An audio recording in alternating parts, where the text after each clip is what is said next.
Hello, Assalamu alaikum. I'm Faira Minhal, roll number 32, and my topic for the pharmacy practice assignment is prevention and treatment of infections in neutropenic cancer patients. Okay, so many patients with malignancy have their lives prolonged through therapeutic advances in chemotherapy, immunotherapy, and bone marrow transplantation. बहुत सारे patient जो cancerous जिनको cancer diagnose हुआ होता है उनमें different different हम advance therapeutic agents को यूज़ करते हैं, जैसे कि कीमोथेरेपी कराते हैं, इम्यूनोथेरेपी कराते हैं, बोन मैरो ट्रांसप्लांटेशन कराते हैं। जितना भी आप एडवांसमेंट ले आए, कुछ सर्टन एजेंट्स ऐसे होते हैं जो कि मेजर कॉम्प्लिकेशंस कॉज करके आपको डेथ की तरफ लेके जाते हैं। ठीक है। Although new broad-spectrum antimicrobial and chemotherapeutic agents have worked a lot to overcome these issues, but the risk factors remain at times. बहुत ज़्यादा एडवांस थेराप्यूटिक एजेंट्स या एंटी माइक्रोबियल एजेंट्स यूज़ करने के बावजूद कभी ना कभी रिस्क फैक्टर जो होता है वो आ जाता है। अब वो रिस्क फैक्टर्स कौन से हैं इन्फेक्शन के लिए? तो the risk factors for infection, सबसे पहला हमारे पास न्यूट्रोपीनिया। न्यूट्रोपीनिया क्या है? Neutropenia is a reduction in number of circulating granulocytes और neutrophils that predisposes the host to infection. यानी कि जो हमारा ग्रैन्युलोसाइट का काउंट है वो रिड्यूस हो जाता है, जिसकी वजह से जो होस्ट है वो इन्फेक्शन की तरफ आ जाता है। It is also known as granulocytopenia. The degree of neutropenia is expressed in terms of absolute neutrophil count or the total number of granulocytes present in the circulating pool of WBCs. WBCs के अंदर जितनी ज़्यादा neutrophil है वो है उसका ANC, absolute neutrophil count.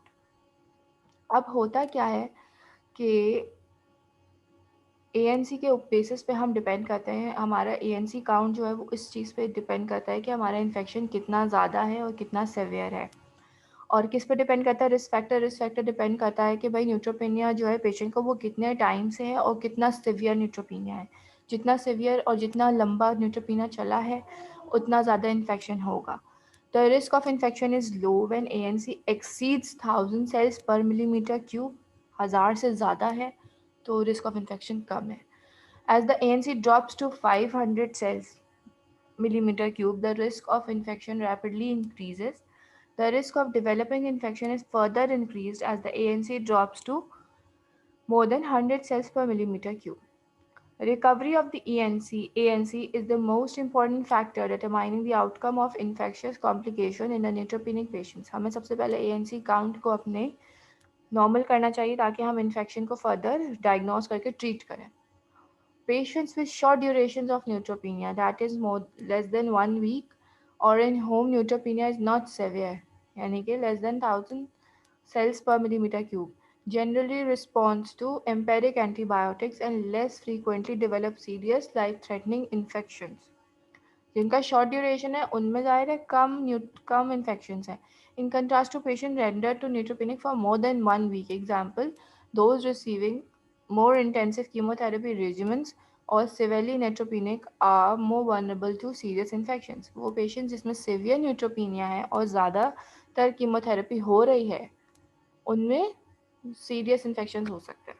अब दूसरा फैक्टर क्या है? Damage to physical barrier. हमारा स्किन और हमारे जो म्यूकोसल सर्फेसेज हैं ये हमारे नेचुरल फर्स्ट लाइन डिफेंस के फिजिकल बैरियर्स हैं। ठीक है, ये हमारी बहुत सारे पैथोजेंस को हमारी बॉडी में एंटर होने से रोकते हैं।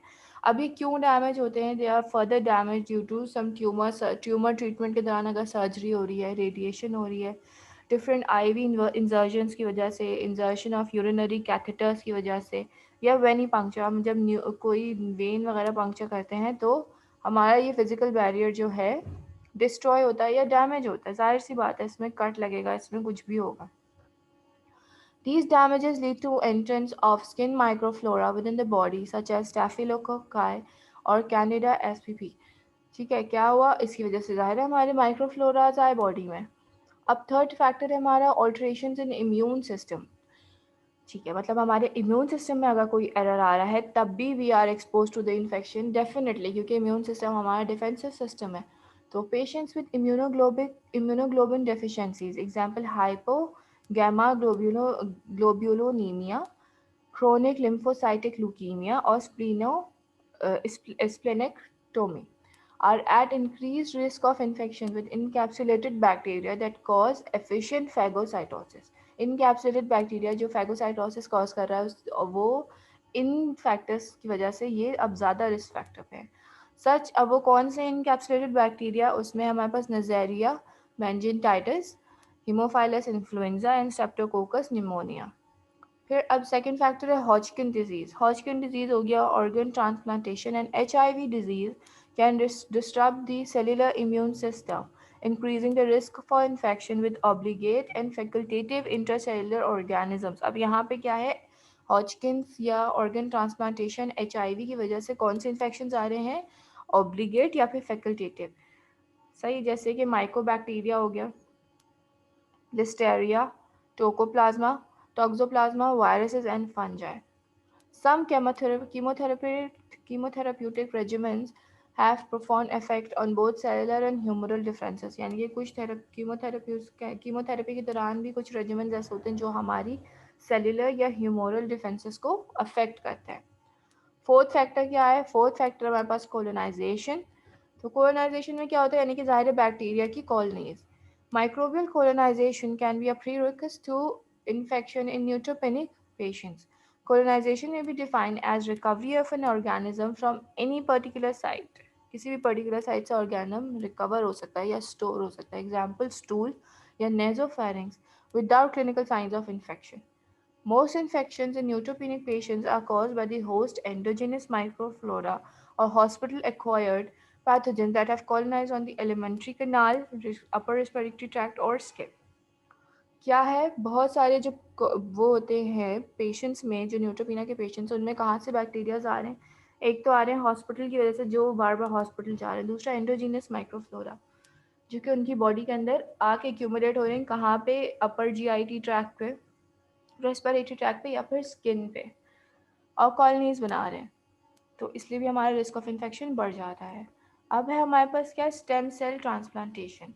स्टेम सेल ट्रांसप्लांटेशन में क्या होता है, transplantation of bone marrow predisposes patients to the development of opportunistic infection secondary to both intensive and immunosuppressive therapy and transmission।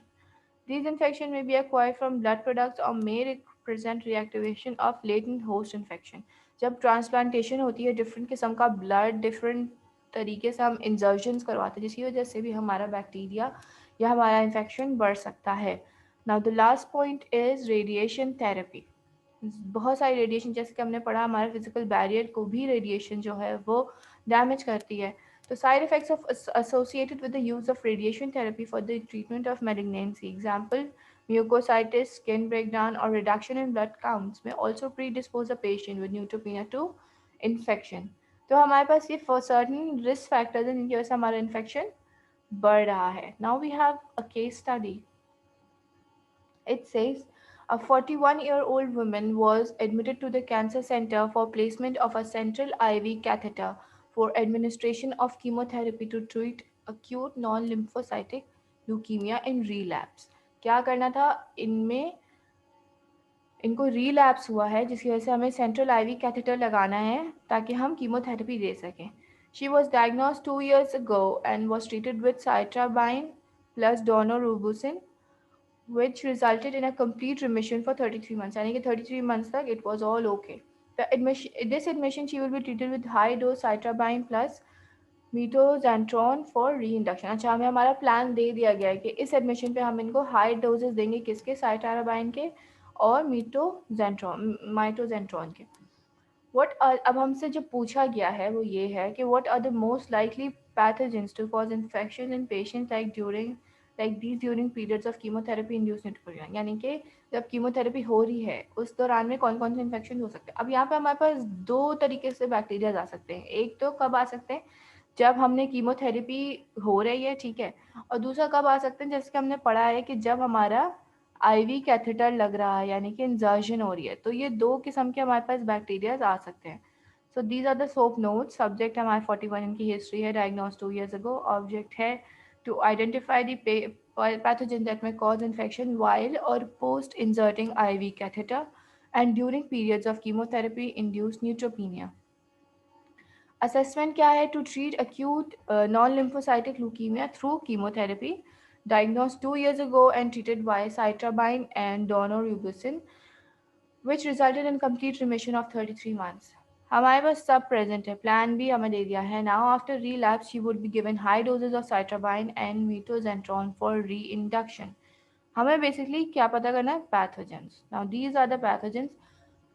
सबसे पहले क्या है, कीमोथेरेपी इंड्यूस न्यूट्रोपीनिया की वजह से जो पैथोजेंस आ रहे हैं उसमें बैक्टीरियाज हैं हमारे पास एस ऑरिस, कोएगुलस नेगेटिव स्टेफिलोकाई, एंटेरोकोकाई, ई कॉली, के निमोनिया एंड पी यूरोजिनोसा. ठीक है. अब फंजाई के अंदर कौन सी क्लासेस हैं हमारे पास? Candida SPP, Aspergillus SPP and Fusarium. अब insertion of catheter due to damage to physical barriers की वजह से कौन से बैक्टीरियाज आ रहे हैं? वो आ रहे हैं हमारे पास S aureus, coagulase negative staphylococci and साइने कोराइने बैक्टीरियम. फंजाई में वही है हमारे पास कैंडिडा स्पीशीज. तो बेसिकली ये हमारी केस स्टडी थी and this was the topic that was assigned to me. Thank you so much.